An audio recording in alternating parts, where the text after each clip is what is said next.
Bonsoir à tous, bienvenue dans votre émission quotidienne. Nous sommes le samedi 17 octobre. Les Pères synodaux aujourd'hui célébraient le 50e anniversaire de l'institution du synode et des évêques. Il fut institué en septembre 1965 par Paul VI. Je vous propose d'écouter un résumé de cet anniversaire. C'est dans la salle Paul VI ce samedi matin que les participants au synode sur la famille se sont retrouvés pour le cinquantenaire de cette institution. Évêques et cardinaux se sont ainsi succédés au micro pour évoquer les grandes heures des précédentes assemblées et pour rappeler les avancées des affaires de l'Église grâce au synode. Pour clore cet événement, c'est le Saint-Père qui a pris la parole. Il a partagé notamment sa conception du synode, un des cadeaux, selon lui, les plus précieux du Concile Vatican II. Pour le pape, cette institution est une nécessité car le monde dans lequel nous vivons exige de l'Église un renforcement des synergies dans tous les champs de sa mission. En premier lieu, explique-t-il, il y a les baptisés qui sont le peuple de Dieu et chacun d'eux, insiste-t-il, est un sujet actif d'évangélisation. C'est d'ailleurs pour ça que le Saint-Père a consulté tous les catholiques au sujet de la famille. Comment, en effet, peut-on parler de la famille sans les interpeller elles-mêmes, sans écouter leurs joies et leurs peines, leurs douleurs et leurs angoisses ? Ensuite, il y a le pape qui doit se prononcer comme pasteur et docteur de tous les chrétiens, non à partir de ses propres convictions, mais en tant que témoin suprême. Il faut décentraliser, affirme François, les problèmes et les solutions qui peuvent être différents d'une région à l'autre. Dans son discours également, le souverain pontife est revenu sur le rôle de la papauté. Hier, aujourd'hui et toujours, l'unique autorité, c'est l'autorité du service. L'unique pouvoir, c'est le pouvoir de la croix. Le pape François souligne ainsi la nécessité et l'urgence de penser à une conversion de la papauté, car, dit-il, le pape n'est pas au-dessus de l'Église, mais à l'intérieur, en tant que premier serviteur. Parmi les pères synodaux présents aux côtés du pape ce matin, le cardinal André XXIII, archevêque de Paris et président délégué du synode. Il revient sur l'importance de cette institution. C'est très important parce que c'est une occasion où le pape peut demander aux évêques leur avis sur un certain nombre de sujets et où il peut les entendre en direct et de façon assez étendue. Alors évidemment, selon les sujets, les questions ne sont pas les mêmes, mais il y a en commun que c'est toujours un moment où le pape écoute les évêques. Alors vous qui avez connu une fois encore plusieurs synodes, est-ce que vous pouvez témoigner un petit peu de votre expérience, de l'évolution de ces synodes, ce qui vous a marqué dans l'un ou l'autre ? Je ne sais pas s'il y a une grande évolution parce que une fois que le cadre est fixé, c'est le contenu qui change. Mais évidemment, les synodes particuliers sur le Moyen-Orient ou sur l'Afrique étaient des synodes un peu spéciaux qui avaient d'abord par les participants, qui étaient principalement des évêques africains ou des évêques du Moyen-Orient. Et puis ils étaient un peu spéciaux parce qu'il y avait moins de monde et c'était beaucoup plus souple dans le fonctionnement. Évidemment, quand les synodes comme celui que nous vivons en ce moment, où il y a plus de 250 pères synodaux, ça oblige à un fonctionnement beaucoup plus rigide et beaucoup plus strict. C'est pourquoi le secrétariat du synode a voulu augmenter et mieux répartir le travail des groupes linguistiques parce que c'est le moment où les évêques ont vraiment la possibilité de parler ensemble et de s'apporter des réflexions complémentaires. Est-ce qu'il y en a un en particulier qui vous a marqué, qui vous a frappé ? Est-ce que vous pouvez partager un souvenir ?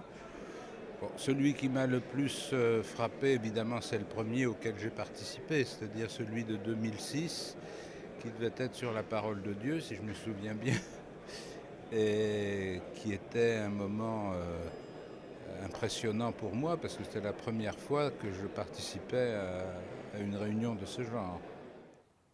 Autre événement marquant de ce synode, c'est la canonisation ce dimanche, place Saint-Pierre de 4 bienheureux. Un prêtre italien, une religieuse espagnole et les époux Martin, les parents de Sainte Thérèse de Lisieux. C'est le premier couple en tant que tel à être canonisé par l'Église. Alors, que nous enseigne-t-il aujourd'hui ? Que faut-il retenir de ce couple ? Élément de réponse. Alors les époux Martin donc, sont canonisés ensemble, premier couple canonisé, donc c'est pas l'un et l'autre séparément, mais c'est vraiment ensemble en couple. D'ailleurs il y a une guérison commune qui a été qui a été reconnu et qui a donné lieu au procès à la continuité de la béatification, au passage à la canonisation. Et donc ce qu'ils peuvent nous apporter, eh bien, c'est de montrer qu'on est tous appelés à la sainteté depuis notre baptême.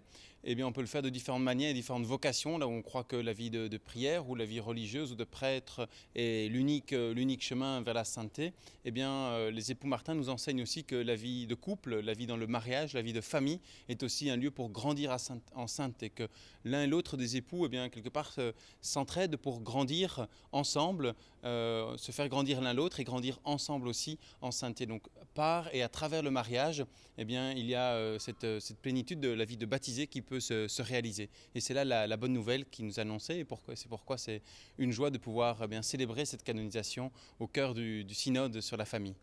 Alors, ce qui est beau avec les époux Martin, c'est que c'était une famille toute simple, deux personnes ordinaires qui avaient des professions ordinaires, qui ont rencontré des épreuves que peuvent rencontrer toutes les familles, des épreuves de travail, des épreuves par rapport à la mort de plusieurs de leurs enfants en bas âge, des épreuves de santé psychique ou physique pour monsieur et madame Martin.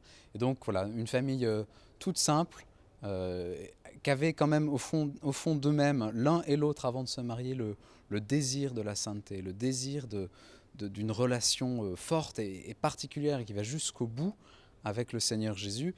Et en se mariant, ils ont vécu ce désir ensemble. Voilà, ça c'est les deux choses que je pense on peut retenir des époux Martin qui seront canonisés dimanche. Ils vont être canonisés précisément pendant le synode sur la famille. En quoi c'est important que ça survienne à ce moment-là ? Ce qui est magnifique, c'est de voir que ils sont canonisés parce qu'ils sont époux. Alors ils sont saints l'un et l'autre, mais leur sainteté, ils l'ont vécu comme époux. Et le synode pour la famille, je pense, est une occasion forte de rappeler que le mariage est un lieu de sainteté. Le mariage est un lieu où l'appel à la sainteté se construit, se vit. Et bien que cette canonisation arrive pile au même moment, c'est vraiment un appel et un encouragement adressé aux familles du monde entier en disant avec votre vie, ce que vous vivez dans l'ordinaire des joies et des peines, c'est un lieu réel de sainteté, de sanctification, et vous serez saints. Il n'y a pas besoin d'être forcément allé au couvent ou au séminaire pour devenir saint. Voilà. La vocation du mariage, c'est vraiment la sainteté.